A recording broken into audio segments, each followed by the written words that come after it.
Hello, everyone. Welcome for this new Museum Expert webinar. I'm Walter Stavros, the founder of Museum Expert. I'm very excited about the topic today.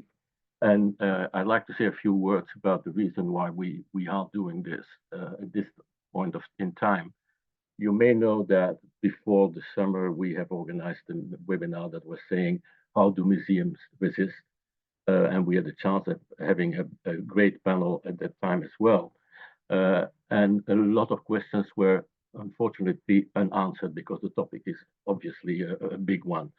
And one of the questions that were not answered in depth, I thought, was how do we actually continue to do the work as we do with the communities, knowing that there are new threats to these communities? Is there a new role for a museum seeing what is happening in the places where we are established?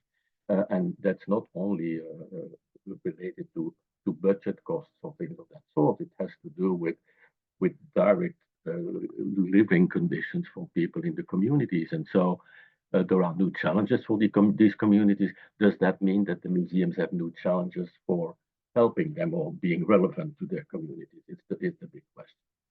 And of course, again, this is broad, and since we had a number of incidents recently with direct interventions on police forces in areas where museums are established, it was clear that these type of events directly impact our visitors and maybe the families of people who work in our museums.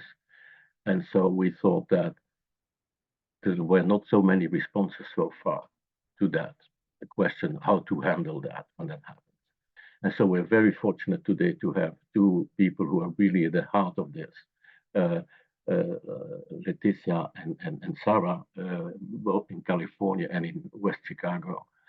And also to have a Rose Paquet, who has an experience in working in communities and trying to build democracy in communities and do and serve justice in communities, to be the moderator for that conversation. So uh, this is a very short introduction, and Rose will go more in detail about what you can expect from the content of this. But from the practical side, please, if you have questions, put them in the chat. We are monitoring them, and at the end of this session, we will have one of our volunteers, Colleen, who will formulate these questions to our panelists, and then we'll see how much time we have at that time to see if we can take some questions from the audience as well. So this is my part here. Thanks for the panelists to be here and taking time to join in that conversation, and thanks to you all for being here. We have over 100 participants. This thing is recorded, so we will share the link soon and make sure that you share that with your communities and with your networks as well later on. So thank you, and Rose, the floor is yours. Thank you, Walter, and thank you everybody for being here today. And thank you for joining this Museum Expert webinar, How Museums Can Stand Up to ICE. As Walter said, my name is Rose Paquet. I'm the co-director and co-founder of the Incluseum, a grassroots organization that has been promoting inclusive practices in museums since 2012. I'm also a museum consultant, and I'm very honored to be here today and to be in discussion with all of you. So I wish there wasn't a need for us to be here and have this conversation today, but there is. Pretty much immediately after taking office in January of this year, the current administration launched Immigration and Custom Enforcement, or ICE, raids throughout the country, including in sanctuary cities. Notably, the Trump administration reversed the policy of the previous administration and gave ICE permission to raid schools, hospitals, and places of worship. These operations involve visible enforcement tactics, including the deployment of uniformed and masked agents, the use of unmarked vans, and targeting individuals in public spaces. Our guests today come from two cities that have been heavily targeted by ICE over the last few months, and we'll hear more from them about how this experience has been on the ground. So today we have Leticia Rhi Buckley, a mom, wife, and the daughter of Mexican immigrants born and raised in East Los Angeles. Her journey has fueled her career in developing programs and shaping public policy that bridges the gap between historically under-resourced communities and the arts. As the Chief Executive Officer of La Plaza de Cultura y Artes, she leads a cultural center and museum that is a testament to the resilience, contributions, and accomplishments of Latinx people and Latino cultures in Los Angeles. Thank you, Leticia, for being here today. We also have Sarah Phelan, who is a nonprofit attorney and museum director working in the western suburbs of Chicago. She is an advocate for equity in local history and small museums. In 2023, she worked with Julien Chevalier and Gretchen Jennings to publish Nothing Can Be Changed Until It Is Faced, Museum Solidarity Statements as a Reflection of Understanding Systemic Racism. This appeared in the journal Curator, and she most recently published the article Community Care, How Museums Can Respond to ICE Threats and Intimidation of Targeted Communities on the Museum Act Together Substack. And I believe there will be a link to that article coming up in the chat. So Leticia and Sarah, thank you and welcome and thank you for being here. And so my first question to you is rather broad, and I'm wondering if you can share with us what it's like on the ground right now in Chicago and in LA, and how are your communities impacted, and how are your institutions impacted, and what are you doing to respond?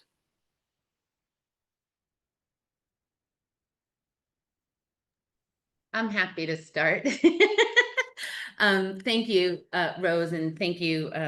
I'm glad to be here and happy to discuss this topic. I do want to sort of start with acknowledging that in many ways, for La Plaza at least, this isn't new, right? What we're seeing. I mean, our existence, I mean, this is kind of corny, but right, our existence is resistance. Like who we are and what we do is very much centered around telling and countering narratives, whether it's now or whether it was 500 years ago or 400, right? I mean, we're in the heart of Los Angeles, the birthplace of LA. We were Mexico before we were the United States, acknowledging the fact that we also, as Mexicans, are on occupied land, and our native indigenous brothers and sisters were here before any of us. But for La Plaza de Cultura y Artes, we are in the center of downtown Los Angeles. I can literally from my office see the federal building where people are being held, or so they say, right? Because the reality is people are being kidnapped off the streets. Beginning of the summer, it was an intense time because of where we are and because all of the protests were happening in our community. We shut down for a week because, as one of my staff members reminded me, why would we be open when our community is out there, right? Like, so for us, it made perfect sense. But in many ways, we just do what we've always done, which is serve as a cultural center, serve as a space that tells the stories of lived experiences of Latinos in Los Angeles. We have National Guard has sort of come and gone, and they're still around, but they've come and gone. It's gotten quieter, quote unquote, but we are still seeing kidnappings happen pretty much daily in various parts of the region. We're in LA County, which is 4,000 square miles. So it sort of runs across, all over. And there's sort of these moments, but bottom line for us as an institution, our responsibility is to ensure that not only are we countering the narrative, but that we are actually continuing to be a place of safety and belonging. And that sort of takes a whole bunch of different forms, whether it's literally changing how people RSVP to our events. All of our programs are free, but we now do an RSVP system. It hasn't shifted how many people we've seen. In fact, our numbers have not dropped. And I believe that has everything to do with the fact that we've built trust over our 15 years of existence. But on a practical matter, what that allowed us to do is I can close the doors at any time that I need to, where we are fortunate that we have a fence around our space. So if we needed to locked doors, I'll lock them in a heartbeat. So, you know, there's sort of the physical, but there's also things like we have a big blank canvas in the center of downtown LA. So we are about to become a sort of living canvas of public art installation. You know, just figuring out ways in which to utilize the space that goes beyond what one would think a traditional museum would be. And I sort of say that in quotes because we're not traditional in that way, right? We're not rooted in Western European art form. We're not rooted in, we have a lot in many ways of space to be able to push maybe in ways some of our colleagues are not able to. So, you know, for us, it's just living and breathing what we do every day and ultimately celebrating Latinidad because we still need joy at these moments. And so that is still at the root of what we do. So, you know, just a little taste. Thank you, Leticia, and especially for grounding us in that need for joy, because it is such a balance right now. So as Rose said, I'm in West Chicago, which is in the western suburbs of Chicago. We are a small community of 25,000. And where I am sitting currently is actually on land that was the company town of Campbell Soup here in West Chicago that housed 200 Mexican immigrants all the way until 1981 when the housing was shut down here, the longest operating company town in the state of Illinois.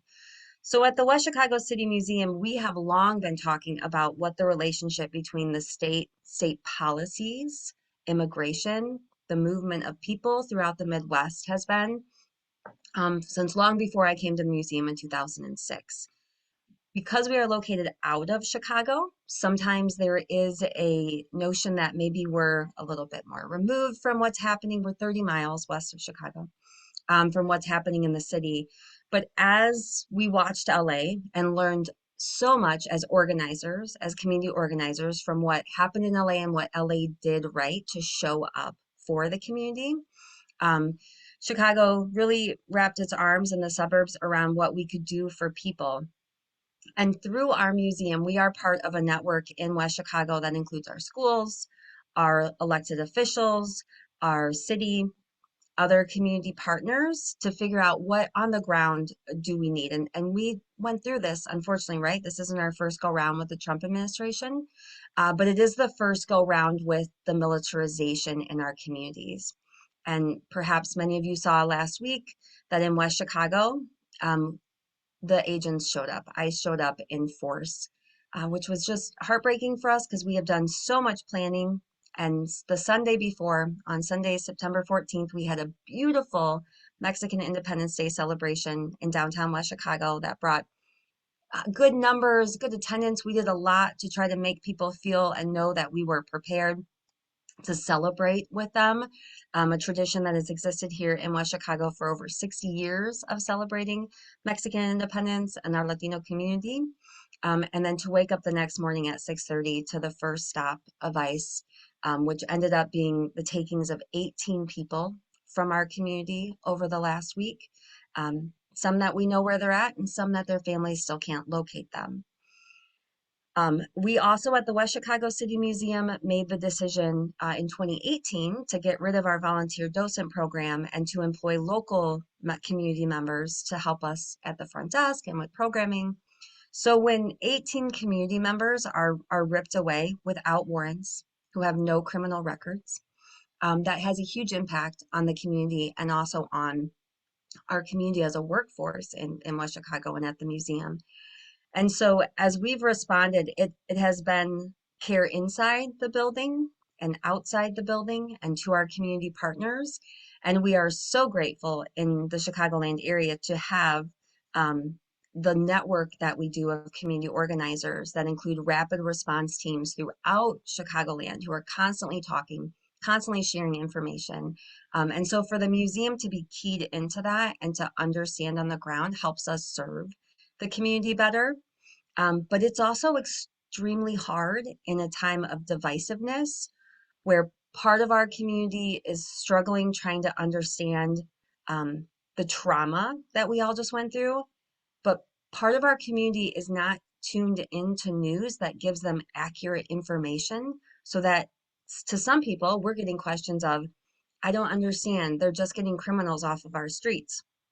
So it is also the education process, and we are figuring out what the role of the museum has to historically position what is happening right now, but to also gather information so that we can tell this story, and the stories are protected for years to come. But it is a delicate balance, and things are very raw in West Chicago right now. I'm sure many of you saw our state senator, who's a wonderful supporter and friend, that went viral of her literally chasing down ICE in the street. So we're also trying to figure out what this looks like when community members want to help, but there are training processes, there are safety concerns to have ICE on the community, and the museum is an active part of those discussions of how this looks as we protect our community going forward.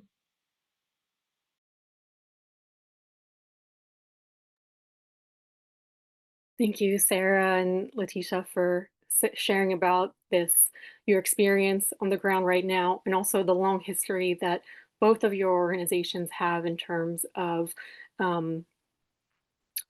presenting accurate information, counter narratives, and engaging partners in the community so that there is a strong sense of network and ability to work and consort with others and not be isolated or cut off from what is happening. You are at the center of it, and your organizations have taken an active role in being present, being there, showing up for your community.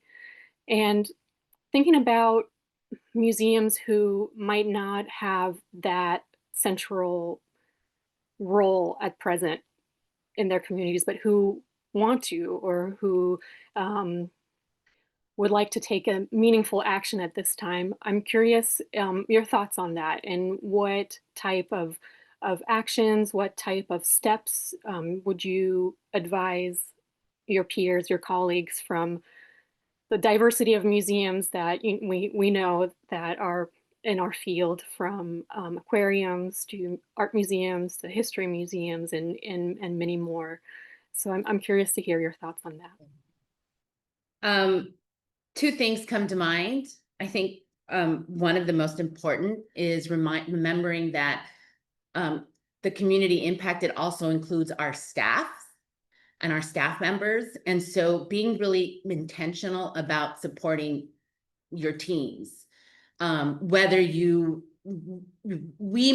just don't know what's going on in our teams' lives on a daily basis. We are mostly a Latino staff, so folks are being directly impacted, but at any space, everybody has is affected differently. So I think that's really important in thinking about how to support your team. Be aware of the needs of your team. And it may be as simple as, like, we added mental health days on the calendar. We have actual 5 mental health days a year that the team can, and no questions asked, right? But recognizing that we're doing our jobs, but we're also humans who are being affected by it all. The other, I would say, is space, right? If you are a location that actually has space available, whether it's you own your building, or you're leasing your building, or you're in a space where you've got some I would say make that available to other organizations who maybe don't. So thinking about, for example, our space over the summer, we had a number of fundraisers for organizations, mutual aid organizations, grassroots organizations who were doing, art auctions, or were gathering people together for music and dance as a fundraiser. And we just opened up our space for them. We can do that. We are privileged in the sense that we have a physical location and are not filled every day 24/7. And so I think that's a really practical way in which to, frankly, leverage privilege, right? If you're privileged and you've got space, how do we do that? The other side of it is, again, recognizing that not everybody is in the same position in terms of being able to be really upfront for a variety of reasons. And respecting all of those reasons is also thinking about ways that you might be able to support some of the mutual aid efforts. So as an example, our team just got together. They created kits, art making kits. We do that a lot for our educational work in our education department. But for us, culturally rooted art kits that were given to, in partnership with a mutual aid organization, families who were not leaving their homes. But that was something that we did internal on our third floor, right? In our building, people just donated and put them together, and then they were hand delivered. Those are things we can all do. And in many ways, I think also helps us um, give space and recognizing our teams need to be connected as well. So it's sort of, you're able to do kind of both when you're thinking about staff care as well. Yeah, I think I'd echo a lot of what Leticia said. We do a lot of those things, including, and we actually started doing this right after we reopened after COVID, was triple booking every staff. And for those of you in small museums with only part-time staff, like this is really hard, but we triple book every staff time. And then if somebody needs to just take time off, we're not scrambling, which in small museums is so hard. But many people don't feel that they have the flexibility in their jobs, and that's huge.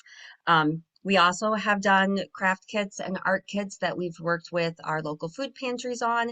And right in January, actually, we switched back to COVID protocols of we were going to have an event, but you could request the kit. So if you're going to drop in for Craft Saturday, but you don't want to drop in, you want us to bring that to you. We started those requests right away because we saw the drop in attendance in the larger programs. And then we're constantly in communication with our schools to know what their running attendance rate looks like, to have a feel of who's coming and not coming to required things, which gives us indicators. We also removed all of, which Leticia said as well too, about how they register for programs. We don't collect names anymore for anything. And that's a huge barrier that a lot of people don't think about. And somebody had put in the question about state-run institutions. We're a city institution, again, with the privilege in a very blue state. But even as a city museum, sometimes when we ask them to write their name and address down, they don't want to do that. So being a little bit more understanding, and that's where some of the cultural competency training that we were all pushing for a long time ago.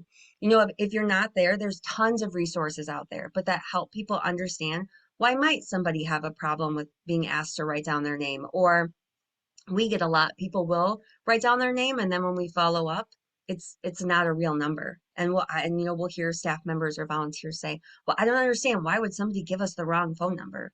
Well, that's some of the cultural competency training that we can all be doing, and that helps. The other thing I would say is proactive planning. There are so many documents out there right now of how to prep workspaces for what happens if ICE shows up, whether it's a sign on your employee only area that states no one is allowed beyond that point without a judicial warrant, which for some people in some communities might seem like an extra step, but just having that prepped of what would you do walking through staff so that staff also feels prepared, because we don't know where our staff members are coming from or how they are meeting the current moment. But if they know that you as a museum leader or as a board has gone through and done the work to prepare for what that might look like, know your rights cards, which are a simple thing to get from, well, I say that in Illinois, but they're printable from, if y'all don't have ICER's website to drop into the chat, I'll drop that in a minute. But to just have a know your rights cards where people sign in or grab your institution's pamphlet, that signals to people, even if you can't directly signal, maybe with a social media post or other ways, that you're supporting the community. And then also those mental health resources, as Leticia said, with mental health days for her community, we are constantly pushing out We have NAMI here in Illinois, which is a great mental health resource, and that's been really wonderful to connect people to. And we've also brought in art therapists who have taken over some of our more history programming, because that's what the community needs right now. So there are a lot of things. And also right now it is Latino Heritage Month. And so are there local ground roots community organizations you could amplify and share their messaging of celebration? Do you have items in your collection that you haven't in the past highlighted? Also, that visibility factor and utilizing what we can and leveraging some of our networks to push that information also supports the community in different ways. And if I may just add to that, you bring up such an important point. So immediately after the inauguration in January, we put together a safety plan. Essentially, what do we do should, at the time, it seemed as though things like you need a judicial warrant and you need, right, would stand. However, we do have a safety plan. And what we found is that having that, and we also created we have an extensive version and then we have a one sheet. And that actually was really important for our vendors and partners. People who are coming here that we're working with have felt very much protected and safe. We work with a lot of vendors that, you'd call mom and pop, right? We don't ask status, that's none of our business, but we want to make sure that we're creating a safe space for them, or that, and so even just that alone was really important for our vendors. And, we've shared that with colleagues and we've made that available for folks. So I do think that's really important. And then the training side, here in Los Angeles, we are in our backyard is CHIDLA, the Coalition for Humane Immigrant Rights Los Angeles. And so they have trainings, but you can find them in various places, but just giving staff the confidence of having information, right? Again, we're facing a situation that isn't always what we expected, but yet there's something about at least having some general basic information that has been very helpful to create confidence in team members who are literally on the front line, and that they are the first point of entrance to the space.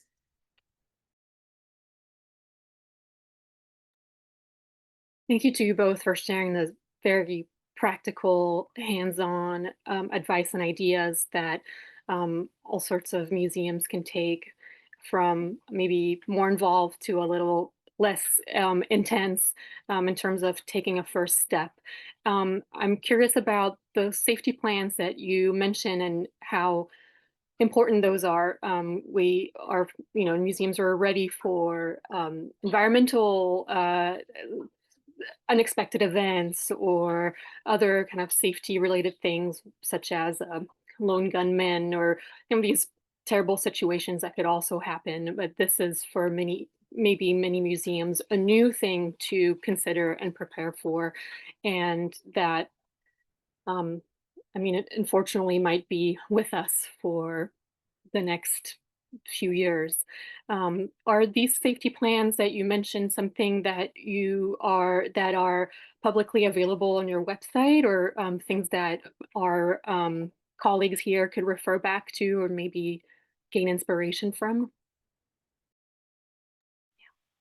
Yeah, ours is not available on our website, but we're happy to share with colleagues. Some of this is also a balance of organizing, and in the age of social media and everybody throwing everything online, some of this work takes extra care because we're dealing with individuals that, especially, and it's a little heartbreaking to see some of the comments where you have divide within your employees.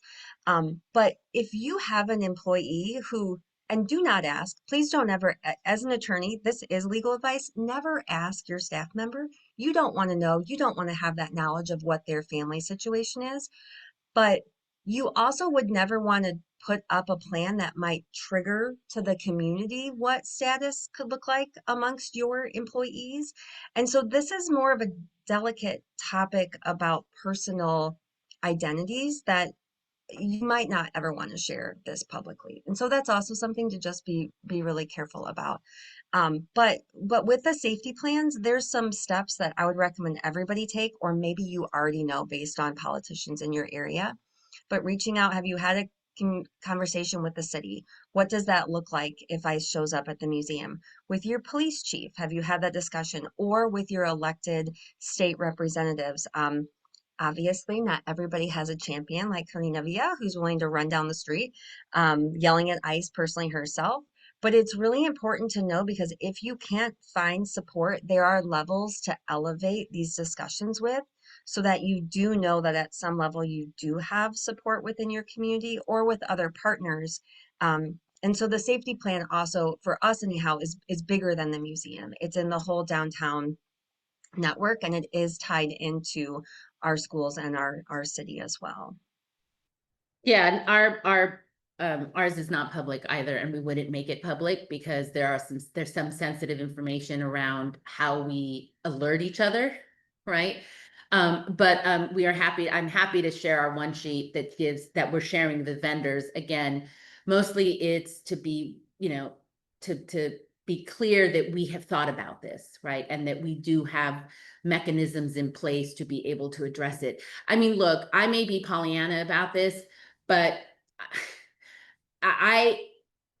it would be, I showing up at our space at least. I mean, look, the reality is they get their asses kicked. 1,500 people and are like, I mean, again, I'm being, I don't mean to be flippant about it, but we know the mechanisms and the tactics that they're taking are cowardly and are getting people at their most vulnerable, right? Literally walking to church or walking to take their kids to school or work, or for us, I can only speak for La Plaza, we are a space where it would be really hard for that to happen. Just less than 2 miles from us at MacArthur Park, there was this ridiculous show of force of the National Guard in June. I mean, I don't know how many there were, and horseback, but there was no one there. Right? Again, it was about the narrative. It was the PR stunt. It was the publicity of it. And that's what they got.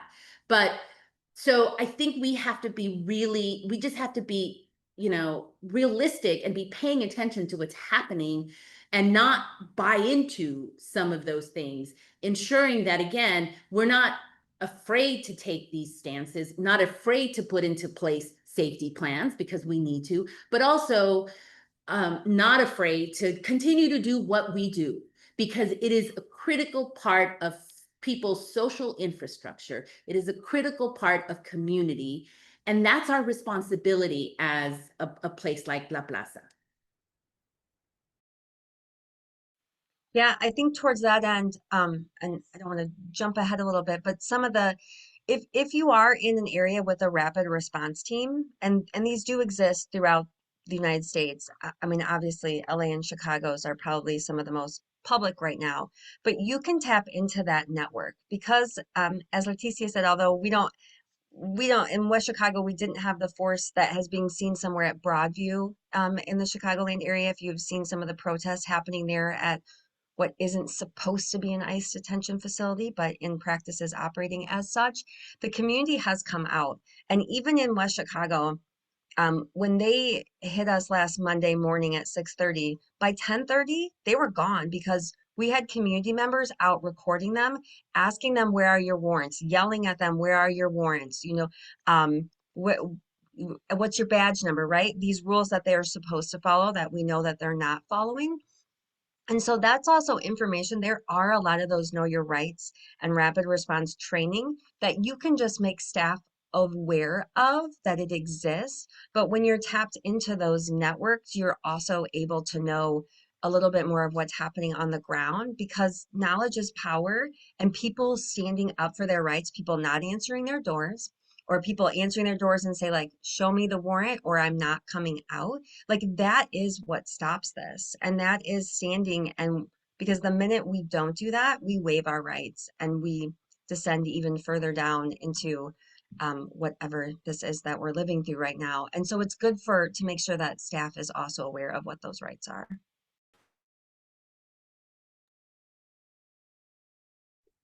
Thank you to you both for those powerful responses and for reminding us that taking action is situated in context, in the local context of the particular museums, but also context of um, many folks already engaged in this work and tapping into this networks and showing up as a partner. And thank you also for reminding us that taking action takes place also in the context of already having discussed the role of museums in regards to their communities for the last decades.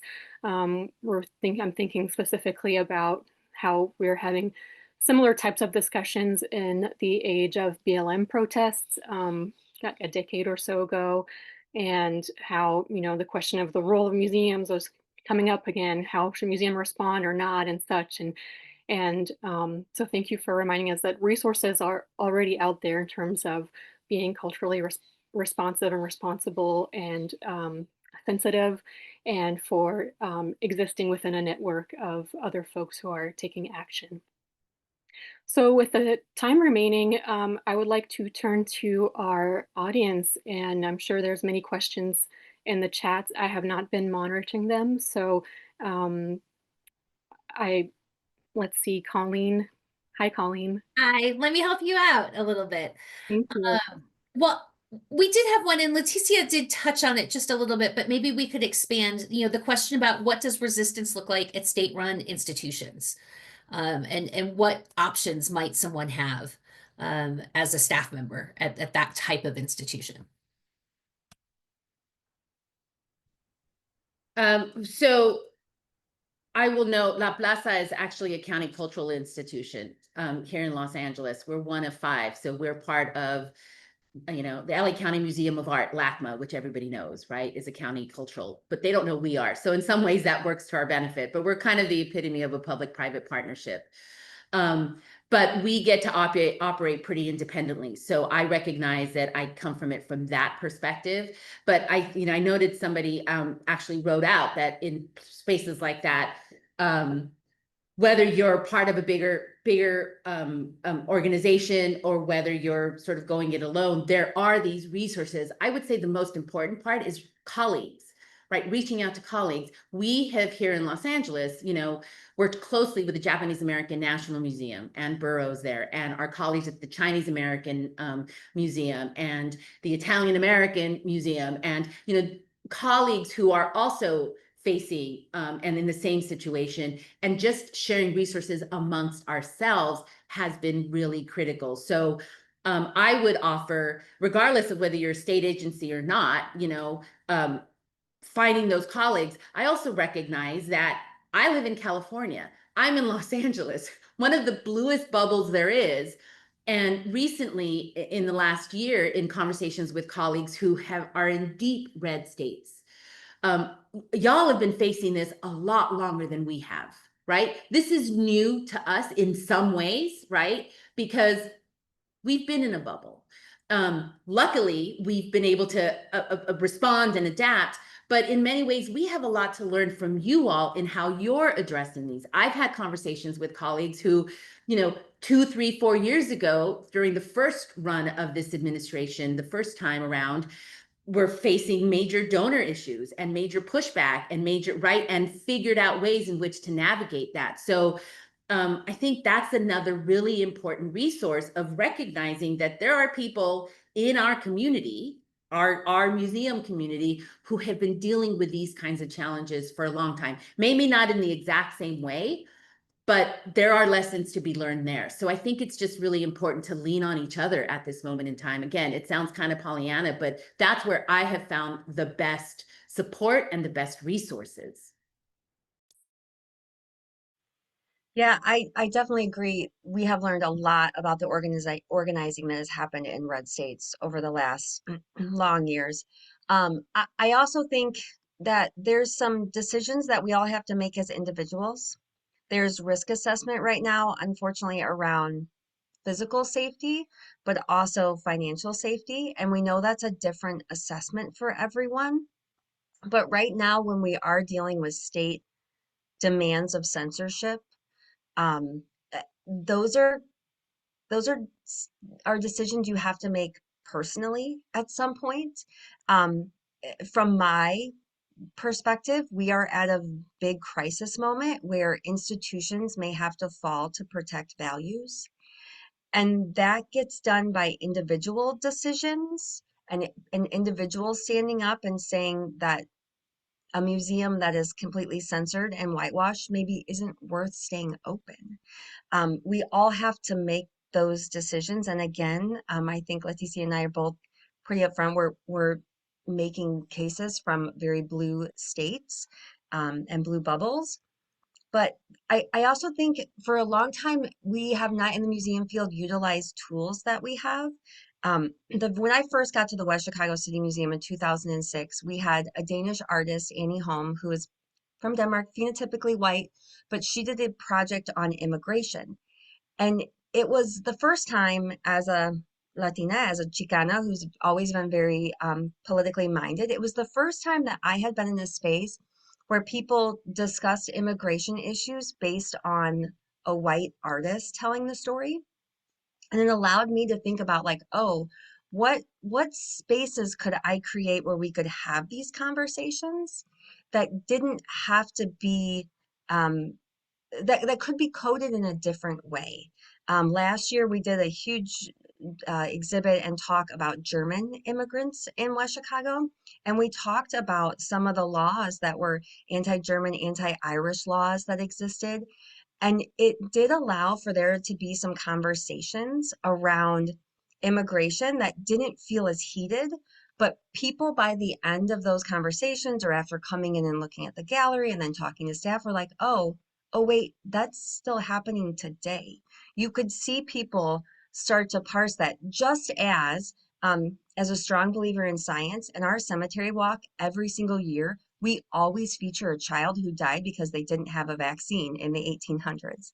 That is no different to address the anti-science discussion that is happening and being perpetrated by the state right now than also talking about historical immigration issues.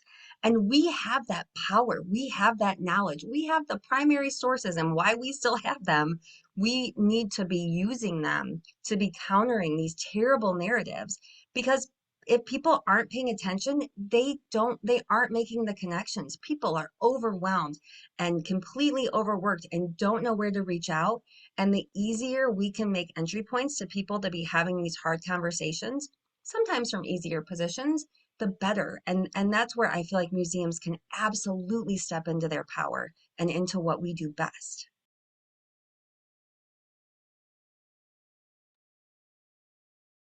Thank you for reminding us of the power that museums have to build bridges and make connections across time, context, and also people, so that we can be having important conversations and refining our perspectives and narratives.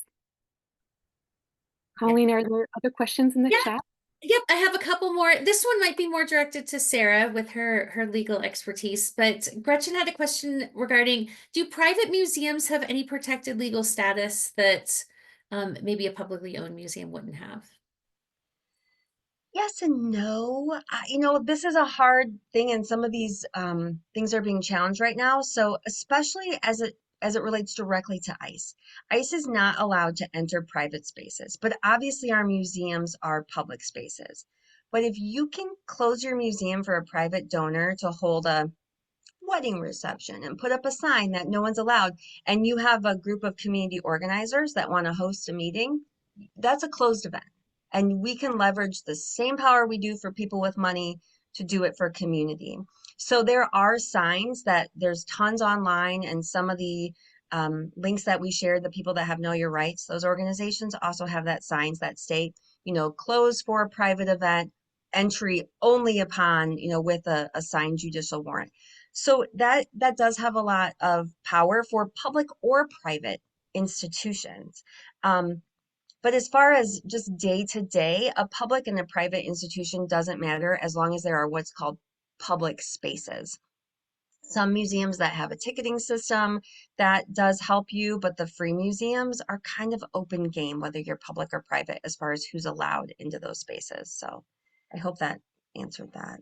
Well, and I can share that for us, we are a public free museum. And the days we're open, our gates are open and people can, walk in at any time. But we also immediately after inauguration put up private signs in a number of locations, right? Some basic things that even in our elevator where, whatever floors where it states private, right? So staff only or whatever it is. So we went around and did that for a number of locations on campus. And anything we keep locked basically is we consider private. So that's where, again, with our RSVP system, even though it is a public event, because it's an RSVP, it's essentially a ticketed event. We can close the gates should we need to, and we haven't, but if we needed to at a moment's notice, we can make that happen. Excellent advice. Well, and I know we're just kicking off the school year, right? So kids are just starting to go back to school, but Mark had a great question about our school groups starting to weigh in on ICE activities, and not only how is that affecting, them directly and indirectly, but has there been conversations about how these raids and how this ICE behavior is affecting children within our communities? Yeah, the mental health toll that we also saw and have been trying to figure out since before COVID, but definitely through COVID, and especially in a community like ours, we are 53% Latino, mostly Mexican Americans.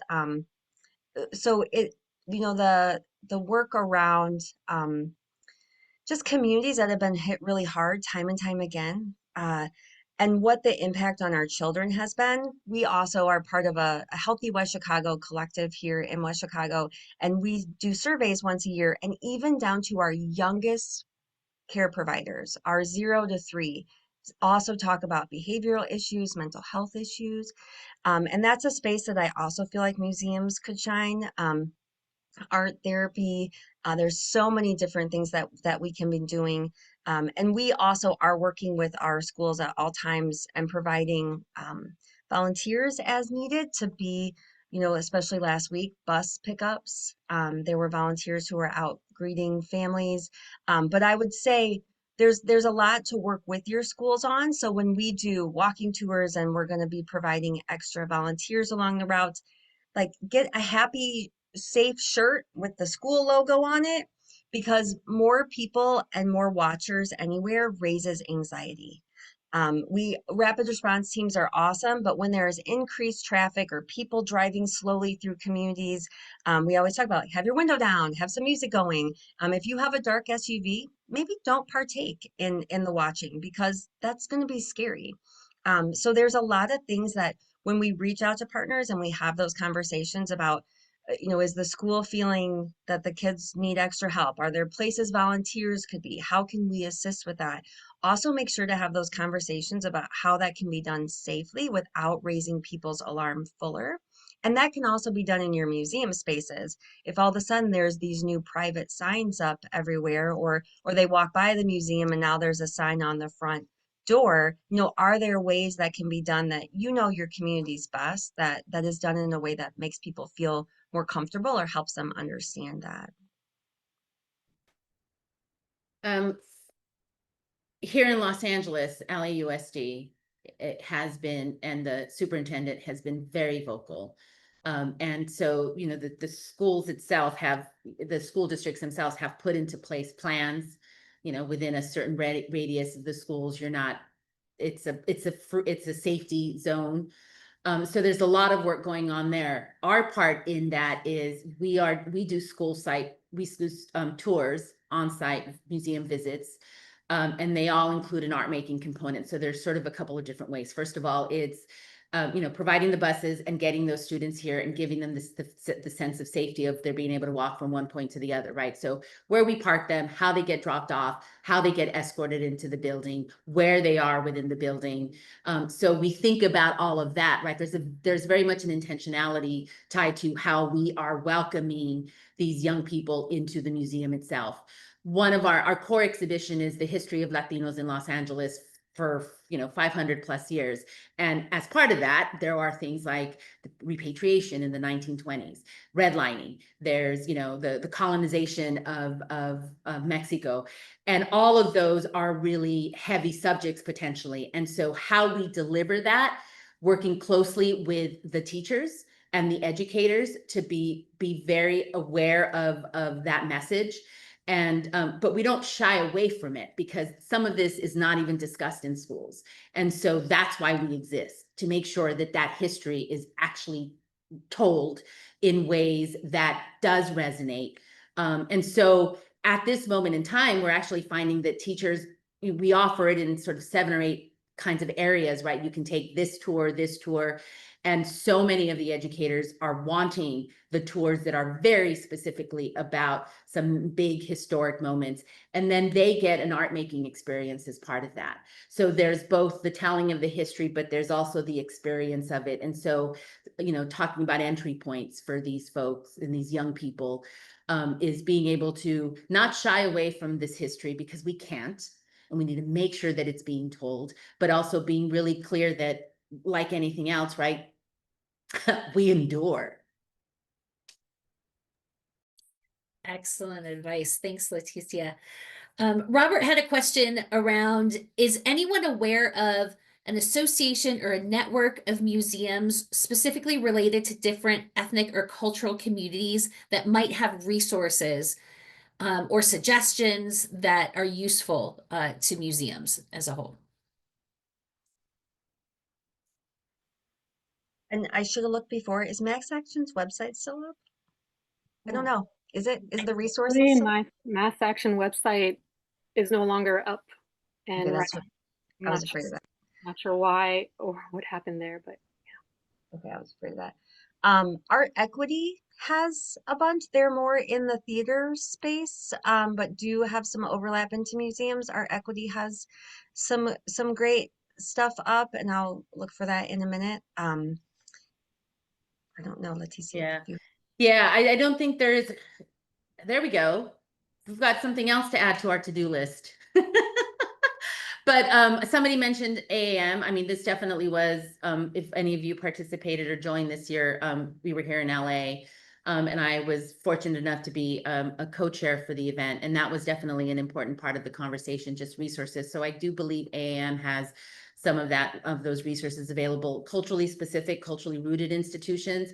I can't think of one that's sort of across the board. I mean, look, the folks over at the National Museum of the American Latino, I know, have gathered information, the Smithsonian from this Smithsonian affiliate. So there are places like that. For us regionally, we have a group of, the Latinx Arts Alliance is what we call ourselves, but it's a group of organizations in museums in Los Angeles where we gather, and we, sometimes we just literally spend a half hour just talking about how crappy our days are because of this.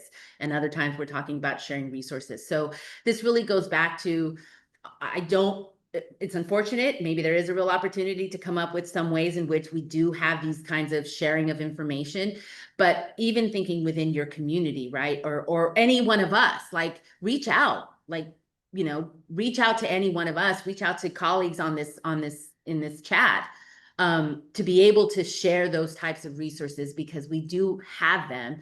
And although it may not be formal or organized, I know I'm very happy, and I based on just hearing Sarah speak, know that, either one of us would be happy to even, or have a conversation, right? The virtual coffee. I have one final question, Rose, sorry, and I think this is a great one to wrap up on. Leticia or Sarah, as you've talked this past hour, you've dropped a few little tips and ideas and tricks and things that you're doing with your communities and with your staff that you find really beneficial. I think for the benefit of this audience, it would be really helpful to just have some real, like a real specific list, like we did this and it was extremely beneficial. Folks are really looking for specifics and some real actionable guidance that they can take back to their institutions. So if you have a couple of little nuggets to drop before we wrap up, that would be great.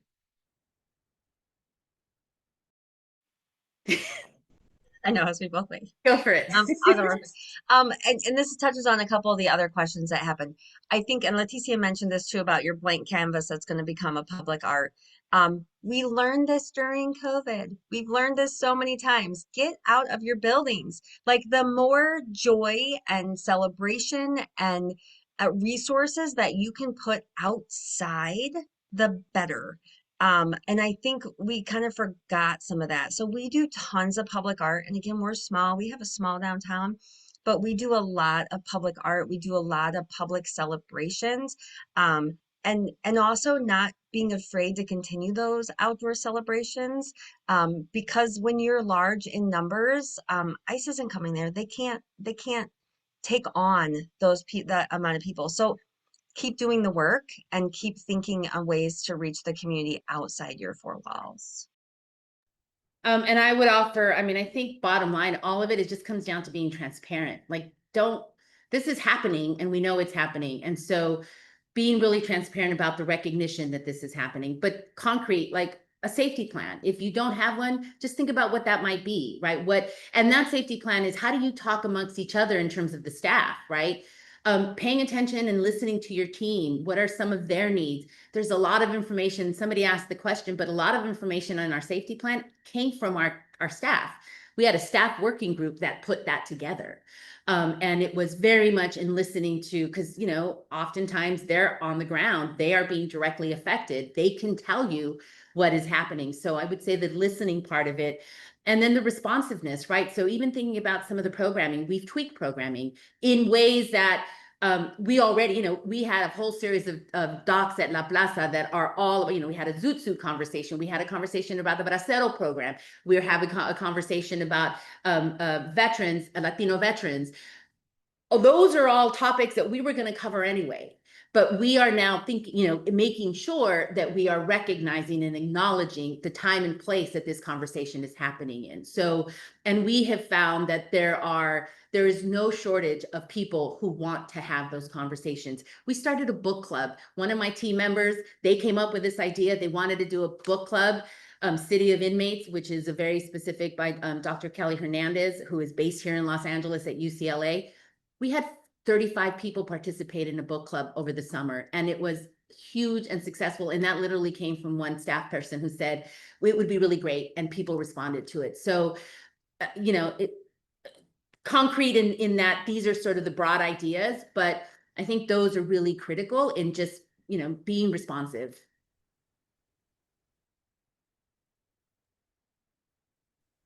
Well, thank you to you both for such a rich conversation and for your generosity in sharing these advice, ideas, your perspectives. And I hope everybody who attended today can leave with a sense of at least one thing that they can do after our conversation today. And in closing, I just want to say, I think Walter has a few words to say as well. I just want to say that the Substack Museums Act Together will be posting a summary of this conversation. So come back later and tune back in, and the conversation will be ongoing. Thank you very much. Thank you, Rose, and thank you for so skillfully leading this conversation over the last hour. Really appreciate it, and you know that we like Substack and that we continue to promote your work because it's important that, as you say yourself, witnessing is resisting, right? So we are really supportive of that. I'd like maybe to jump on what Leticia said at the end about now it is also you have the safety plans, and then you move from that to programming. And programming, how can you actually now build programs that educate people about civic rights? And there are people who do that very well, people who would like to do it very well, and that's going to be somehow the topic of our conversation next month, and how this work of building civic education with the community is something that is an act of resistance at this point as well. So that's what we are looking forward to next month. So make sure to be there. Thanks to Colleen again for being the behind the scenes organizer of this and for the questions. Thanks to our panelists for again. I hope to see you soon again in other circumstances. And thanks for the audience to be here and be always very attentive to what's going on. And please promote this around you and we will come back to you very soon with new information about this. Thank you all.